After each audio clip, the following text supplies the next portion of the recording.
teman-teman? Saya. Assalamualaikum warahmatullahi wabarakatuh. Waalaikumsalam warahmatullahi wabarakatuh. Baiklah teman-teman, pada kesempatan ini kita akan melanjutkan atau akan membahas pemaparan materi dari kelompok kami. Jadi sebelum pemaparan materi ada beberapa hal yang perlu saya sampaikan. Pertama, nanti untuk sesinya kita ada dua sesi yang dilaksanakan dalam proses pemaparan.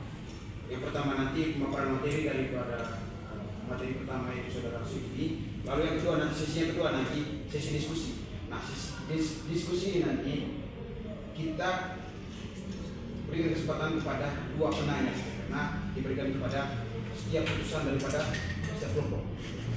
Lalu nanti setelah sesi pertanyaan ada sesi jawab dan untuk menambah jawaban atau misalkan nanti sesuatu dari setiap kelompok. Baiklah. Untuk pertama kita beri kesempatan kepada pemateri satu untuk memaparkan materi. Silakan saudara. Terima kasih moderator. Langsung saja kami ke materi yang berjudul tentang dialektika, esensialisme dan progresivisme dalam pendidikan.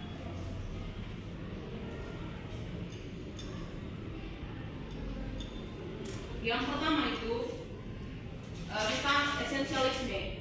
Esensialisme atau dialektika yang mengandalkan tentang fondasi pengetahuan inti. Jadi dalam dialektika esensialisme, pengetahuan itu adalah universal di mana pendidikan menanamkan pengetahuan inti yang berjibaku, stabil dan universal. Yang kedua adanya transmisi warisan, yaitu sekolah mentransmisikan warisan budaya, moral, intelektual dan masyarakat. Dan yang ketiga itu adalah cirinya itu gurunya itu adalah otoritatif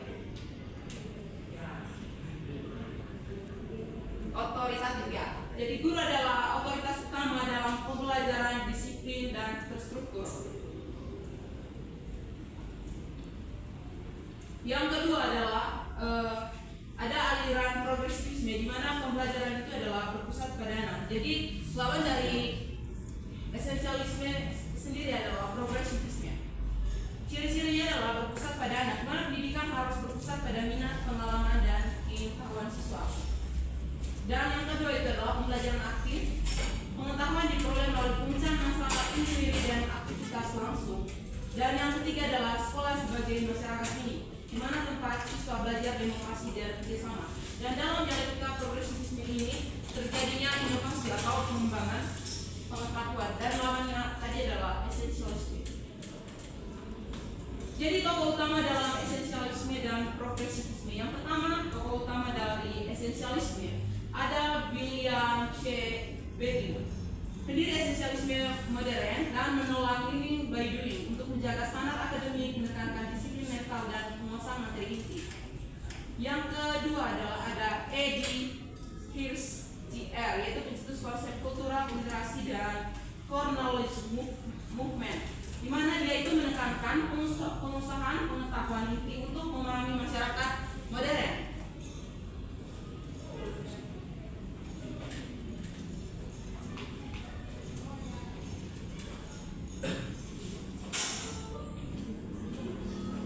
Dan sedangkan tokoh utama dari aliran progresivisme adalah John Dewey dan William Hare Kilpatrick.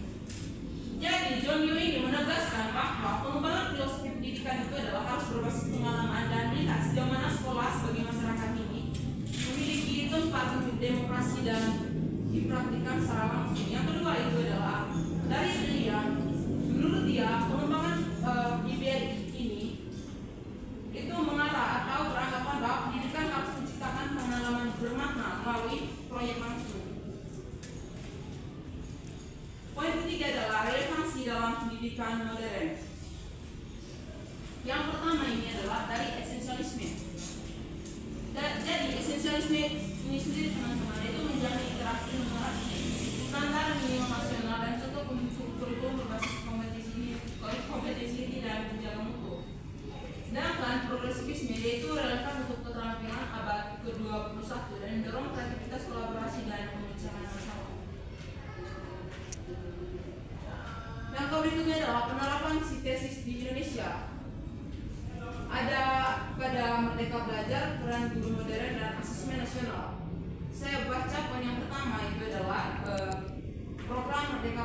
sini dia itu menggabungkan inti esensialis, yaitu literasi dan numerasi dengan metode progresif, yaitu Project P5, PGPL, dan pembelajaran berbasis kontekstual. Yang kedua adalah peran guru modern. Di sini itu guru itu terlibat sebagai fasilitator otoritatif yang menguasai konten esensialis namun memberi ruang eksplorasi atau progresivis. Jadi di sini ada gabungan dari esensialis dan progresif. Yang ketiga adalah asesmen nasional. Di sini itu dia itu fokus pada literasi, numerasi, dan berbasis konteks dalam pemecahan masalah. Sekarang kami ingin membaca kelebihan dari esensialisme dan progresivisme. Yang pertama, kelebihan dari esensialis yaitu menjamin literasi, numerasi, dan standar minimal nasional dan cocok untuk kurikulum berbasis kompetensi. Dan yang ketiga itu stabil untuk menjaga mutu disiplin pendidikan. Dan yang kedua itu adalah kelebihan dari progresivisme, yaitu sangat relevan untuk penampilan abad ke-21 dan mendorong kreativitas, kolaborasi, dan pemecahan masalah serta selaras dengan PBL, STEM, dan pembelajaran kontekstual. Kesimpulan dari dialektika esensialisme dan progresivisme, yang pertama adalah esensialisme yaitu menjamin dasar pengetahuan kuat dan teruji, sedangkan progresivisme memastikan relevansi, adaptasi, dan pengembangan potensi siswa. Yang kedua adalah pendidikan dari esensialisme ini, pendidikan itu bersifat holistik, di mana menciptakan individu yang berpengetahuan luas dan adaptif. Dan yang ketiga itu adalah saling melengkapi, keduanya tidak bertentangan, melainkan saling melengkapi untuk pendidikan yang seimbang. Jadi teman-teman, itu saja pemaparan materi singkat dari saya kembalikan lagi ke moderator. Baik, terima kasih kepada saudara Silvi yang telah memaparkan hasil materi yang sudah didiskusikan. Lalu pada sesi yang kedua ini, sesi diskusi, pertama nanti pemaparan pertanyaan dan kelompok. Nanti kalau misalkan ada yang mau ditanyakan, silakan sampaikan. Sebelum sampaikan pertanyaan, sampaikan dulu dari kelompok mana. Kesempatan dari sekarang saya.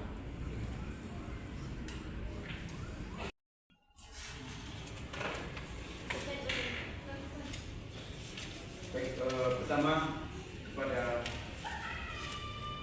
saudari Tori. Terima kasih atas kesempatan yang telah diberikan kepada saya. Setelah saya mendengar pemaparan materi dari kelompok 3 tentang esensialisme dan progresivisme, di mana tadi kalian menjelaskan bahwa esensialisme itu lebih menekankan kepada pengetahuan inti, warisan budaya, dan disiplin.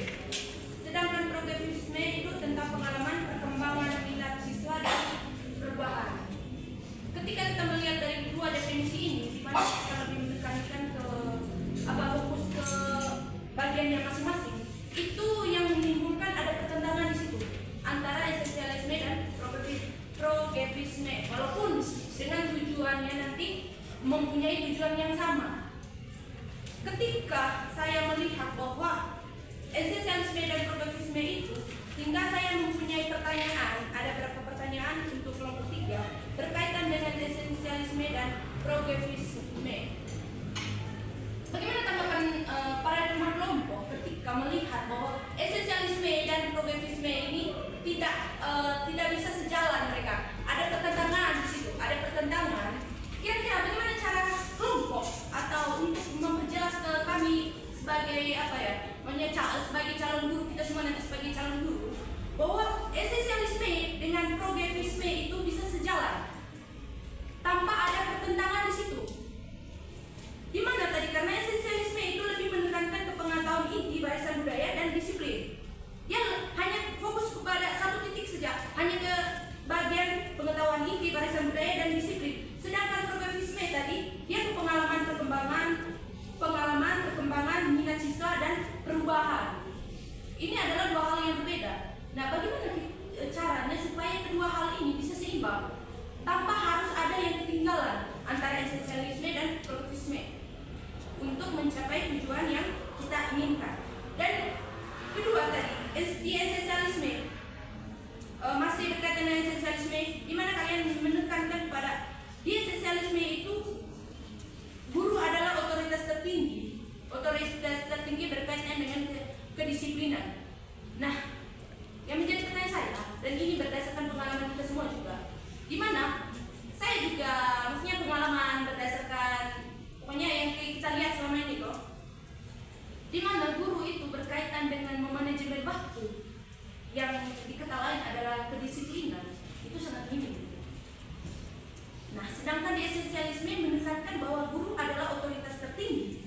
berkaitan dengan kedisiplinan.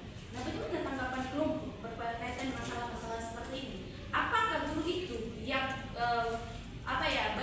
tidak bisa memanajemen atau bukan tidak bisa kurang memanajemen, memahami bagaimana memanajemen waktu dan lain sebagainya itu masih pantas ya diketahui bahwa mereka mempunyai pengetahuan sebagai pendidik di bagian esensialisme atau seperti apa pada paradigma dari kelompok? Saya rasa hanya itu saja. Terima kasih. Baik, terima kasih untuk saudara Arwin. Dari kelompok mana tadi? Kelompok 1. Oke, tadi poin-poin yang sudah ditangkap ada 2 poin pertanyaan yang disampaikan. Nanti untuk sementara kita lebih fokus ke pertanyaan dulu dari kelompok yang berikut. Saudara Doni seperti. Baik, terima kasih Bapak dan kesempatannya. Saya dari kelompok 2 ingin memberikan pertanyaan kepada kelompok 3. Di sini pada tadi itu sudah menjelaskan tentang progresivisme dan esensialisme. Komunikasi itu sebenarnya Bagaimana dengan siswanya? Oke lah, jika dari gurunya saja manajemen waktunya itu tidak tepat, tentu juga siswa seperti itu karena guru itu adalah model bagi siswa. Guru itu diguru dan ditiru. Jika dari gurunya saja itu tidak bisa memanajemen waktunya itu dengan baik, otomatis akan ditiru oleh siswa itu sendiri. Tapi ada tapinya, risikonya apa? Kalau menurut saya itu setiap instansi pendidikan itu menerapkan disiplin waktu yang baik itu seperti apa, atau setiap instansi pendidikan itu punya aturannya masing-masing. Bagaimana guru yang tidak bisa memanajemen waktu dengan baik? Tentu ada sanksi dari instansi itu. Jadi nanti resikonya itu seperti apa? Misalkan ada peneguran secara pribadi, guru diminta baik-baik menghadap kepala sekolah dan terjadinya juga yang transparan, yang artinya itu bukan hanya guru yang satu ini saja gara-gara kamu itu tidak bisa memanajemen waktu dengan baik, akhirnya yang terjadi itu seperti ini pembelajaran itu tidak efektif. Wow, kan ada kepala sekolah sebagai kepalanya di situ, dia akan memanggil semua guru-guru itu. Nah, di situ adanya rapat yang terbuka. Seperti itu saja. Kalau misalkan ada kurang atau tidaknya, tolong jangan pakai kata puas atau tidak, karena ini bukan debat, ini diskusi. Semua teman-teman itu wajib menyampaikan pendapat. Oke, poinnya sudah ditangkap. Baik, teman-teman. Teman-teman, untuk pertanyaan pertama, saya rasa cukup di sini dulu. Kita hanya berdiskusi. Nanti kalau misalkan ada tambahan, kita sedang untuk kita berada pada. Baik, teman-teman, kita akan lanjutkan diskusi pertanyaan pertama. Sebentar saya persilakan kepada audiens untuk menambah jawaban atau disangkan. Saya persilakan. Kepada saudara Santi dari kelompok tadi sudah, tidak ada audiens. Ada? Baik, terima kasih atas kesempatan yang telah diberikan kepada saya. Saya akan menambahkan atau saya mau menanggapi jawaban dari saudari Oden tadi terkait pertanyaan nomor 1. Langsung saja. Jadi ketika saya melihat dari fokus esensialisme dan dialektika progresivisme, pada dialektika esensialisme itu lebih fokus pada disiplin dan struktur. Sementara pada dialek progresivisme itu fokusnya pada pengalaman belajar siswa yang aktif. Jadi di sini itu mendapatkan perbedaan dan menimbulkan konflik. Kira-kira bagaimana keduanya dapat berjalan bersama? Jadi kalau solusi dari kami kelompok 3, yang pertama itu membuat tujuan bersama dan mengutamakan kepentingan siswa. Kita sebagai calon guru itu tidak bisa hanya memikirkan kepentingannya kita, dan kita harus melihat bagaimana kebutuhan siswa pada sekolah dasar. Jadi pada pertanyaan yang kedua tadi terkait dari disiplin seorang guru ya. Jadi ketika kita nanti menjadi seorang guru, hal yang harus kita perhatikan itu yaitu disiplin. Jadi solusi dari saya, dalam sekolah itu kita harus menyiapkan jurnal. Kira-kira seperti itu dari saya. Baik, terima kasih kepada saudara Tisa yang telah menambah jawaban. Dari teman-teman mungkin ada jawaban lain, kami silakan terakhir kalinya. Dari teman-teman audiens, silakan pada saudara Sandro untuk menambahkan. Terima kasih mengenai kesempatannya. Jadi salah satu poin-poin inti tadi terkait dengan esensialisme dengan progresivisme atau Progresivisme. ya, terima kasih untuk namanya. Jadi esensialisme ini tanpa fondasi pengetahuan yang kuat itu tidak bisa sejalan sebetulnya.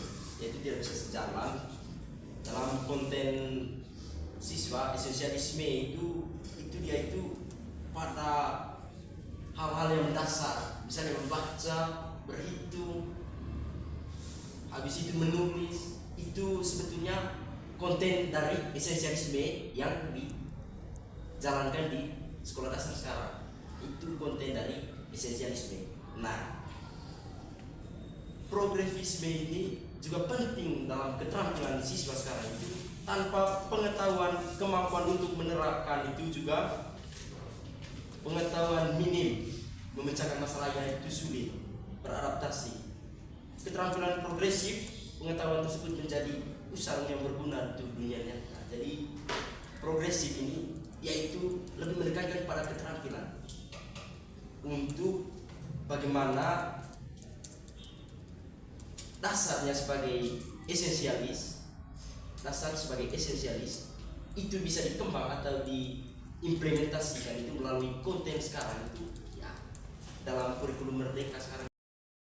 ICDR mencari tahu apa masalahnya itu sebenarnya dari konten antara esensialis yang sebagai dasar dan progresif itu dia itu yang mengembangkan esensialis.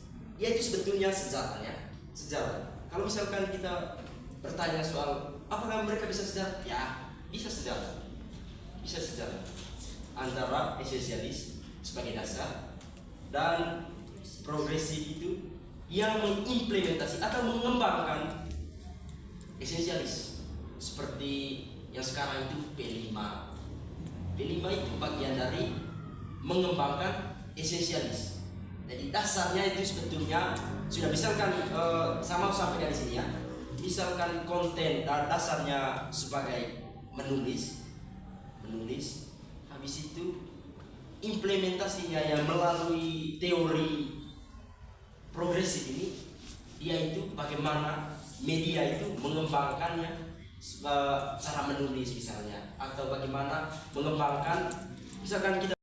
Saya sebutkan saja sekolah yang berdasarkan anak-anak itu, karena di sekolah itu telah menerapkan kurikulum mereka belajar. Tidak lupa pada halaman pertama itu dia itu mengembangkan 6 dimensi profil pelajar Pancasila. Yang pertama itu profil pelajar Pancasila yang pertama itu beriman, bertakwa pada Tuhan Yang Maha Esa. Yang kedua itu berkebinekaan global. Yang ketiga bergotong royong, mandiri, bernalar kritis dan kreatif. Nah, bagaimana aliran filsafat esensialisme dan progresivisme? Kenapa kami ambil dari kurikulum mereka belajar? Karena menurut kami itu dalam kurikulum mereka mengajar itu di sini itu sudah bilas ya kawan-kawan. Ini kita pakai dari sudut pandang saya saja dulu. Ini mewakili kelompok ya. Kenapa kami sebutkan sudah bilas? Yang pertama itu ada beriman, bertakwa pada Tuhan Yang Maha Esa dan beragama mulia. Itu dari aliran apa? Itu dari aliran esensialisme. Yang kedua itu berkebinekaan global. Nah, berkebinekaan global ini tadi dia itu menghargai dan melestarikan budaya. Dia dari aliran apa teman-teman? Dia dari aliran esensialisme. Yang ketiga itu adalah gotong royong. Dia itu bekerjasama, peduli dan berbagi untuk mencapai tujuan. Dia itu perpaduan loh dari esensialisme dan progresivisme. Yang ketiga itu mandiri, bertanggung jawab. Nah, mandiri ini kita ambil itu dari progresivisme. Karena dalam progresivisme itu adalah dalam pembelajaran dia itu juga seperti yang kita lihat dalam model-model pembelajaran itu adalah ada pembelajaran yang mandiri, yang individual, supaya mengetahui apa yang ingin dicapai dari pembelajaran itu sendiri. Dan yang ketiga itu adalah bernalar kritis. Bernalar kritis artinya di sini dia menggunakan logika atau cara berpikir untuk mengembangkan inovasi atau pemikiran terhadap suatu hal yang ingin dicapai. Jadi di sini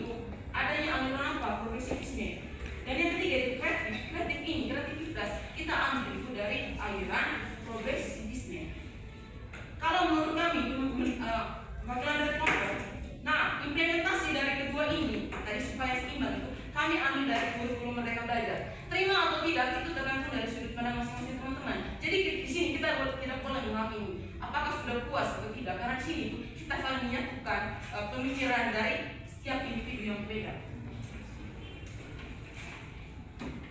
Saya lanjutkan kepada pertanyaan yang kedua.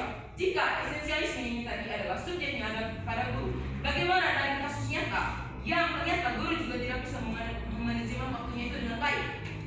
Oke lah. Di sini kita lihat dulu apakah dari sekolah itu menerapkan kurikulum yang bagaimana, berbasis apa? Apakah dia itu menerapkan kurikulum yang berbasis Merdeka Mengajar atau bagaimana? Itu tergantung dari sekolah yang Anda kasus tadi, dari contohnya yang sekolah apa. Jika kalau di sini jadi dia belum merasa puas karena mungkin teman-teman kelompok tadi belum memberikan jawaban atas pertanyaan yang disampaikan. Jadi tadi mempersoalkan lagi bahwa jawabannya bahwa kedua aliran ini bertentangan seperti itu. Mungkin saya lebih pertamanya menjelaskan lagi soal pertanyaan yang disampaikan. Oke. Tadi pertanyaan dari saudari Rolling, teman-teman. Dilihat daripada esensialisme ini dan progresisme ini, dari keduanya itu tidak berjalan bersama ya, atau saling bertentangan. Nah, pertanyaannya tadi, bagaimana tanggapan kelompok terkait hal ini? Ketika keduanya tidak berjalan bersama, lalu bagaimana cara atau pandang kelompok juga supaya kedua-duanya bisa berjalan bersamaan? Itu. Nah, itu pertanyaan pertama. Lalu pertanyaan yang kedua tadi, dari esensialisme ini tadi, bahwa di situ lebih menekankan pada guru sebagai otoritas tertinggi kedisiplinan. Nah, sementara dilihat daripada realita yang terjadi pas magang 2 kemarin saudari Rolling, bahwa soal memanajemen waktu saja guru itu sangat minim sekali. Padahal itu adalah contoh-contoh konkret atau hal kecil sekali dalam soal kedisiplinan. Kira-kira tanggapan kelompok lagi yang disampaikan. Kira-kira bagaimana tanggapan kelompok terkait ini? Karena realita yang terjadi itu berbeda dengan teori yang lain.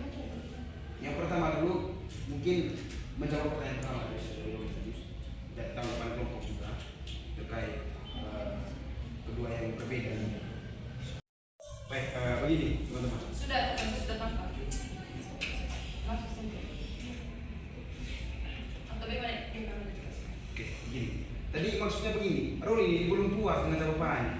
Karena yang dijawab oleh teman-teman kelompok tadi belum pas menurut dia. Ya, itu. Makanya saya jelaskan lagi dia punya pertanyaan itu. Kalau misalkan tidak dijelaskan lagi nanti, maka hal yang sama juga dilakukan. Maka kita punya waktu juga makin berpanjang ini. Makanya mungkin saya jelaskan, saya lebih memanjangkan dia punya waktu untuk menjelaskan pertanyaan daripada lebih panjang nanti waktunya ketika kita menjawab yang sesuai maksudnya. Iya. Kepada teman-teman kelompok dulu pertama mungkin mau menjawab, setelah itu nanti kepada teman-teman Abis. Terima kasih adalah para yang jelas dari pertanyaan dari Kak Rolling. Jadi kalau menurut saya itu dalam presentasi itu dalam diskusi tidak ada puas atau tidak, karena ini itu kita menyatukan pikiran yang berbeda. Jadi kita itu tidak mencari apakah kamu puas atau tidak, kita menerima dan kalau ada kesalahan untuk mengkritik. Jadi kita itu boleh menyatukan nanti kesimpulan. Jadi jawabannya nanti itu ada pada kesimpulan kalau menurut saya. Jadi bukan soal puas atau tidak. Tapi tidak tahu sih tergantung dari sudut pandang. Jadi di sini itu kita saling belajar memahami saja. Oke. Jadi yang pertama kita bedah dulu pertanyaannya sesuatu. Yang pertama kan, bagaimana cara menyatukan kedua aliran yang sangat berbeda? Oke, saya ulangi lagi dari awal. Esensialisme itu adalah dia itu lebih kental terhadap aturan budaya atau tradisi. Dia itu tadi adalah dia itu lebih menekankan pada dia itu fokus pendidikannya itu harus menyampaikan pengetahuan inti atau warisan budaya. Nah, dia di sini itu lebih mengembangkan kepada karakter atau esensi itu sendiri. Sedangkan dalam progresivisme dia itu lebih menekankan kepada pengembangan pengetahuan yang dimana nanti ada inovasi dan kreativitas. Bagaimana cara menyatukannya tadi? Tadi saya sudah jelaskan jawabannya itu. Cara menyatukannya itu adalah implementasinya itu adalah ada pada kurikulum Merdeka Belajar. Tadi saya jelaskan, jadi ini saya jelaskan ulang lagi. Akan beralih kepada pertanyaan kedua, karena untuk pertanyaan pertama tadi sudah dijawab. Yang kedua tadi dari saudara Doni Mangga, dia mempersoalkan lagi soal esensialisme dan progresivisme ini tadi, bahwa di situ kedua-duanya itu saling berkaitan atau berjalan bersama. Nah, pertanyaannya, apa yang terjadi jika kedua-duanya tidak berjalan bersamaan di dunia pendidikan, dan apa perannya di dunia pendidikan dari kedua aspek tersebut? Pada teman-teman kelompok, saya persilakan untuk pada saudari Fit, saya persilakan. Terima kasih. Di sini saya akan menjawab pertanyaan dari Kak Doni, yang dimana di sini pertanyaannya apa yang terjadi ketika progresivisme dan esensialisme tidak sejalan di dunia pendidikan.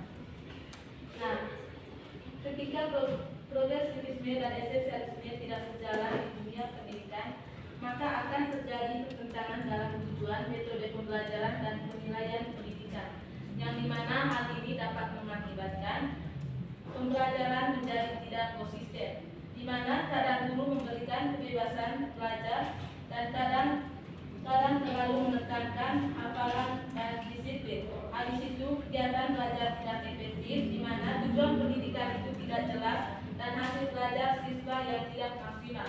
Nah, yang kedua tadi ada peran progresivisme dan esensialisme di dunia pendidikan. Nah, yang pertama itu progresivisme.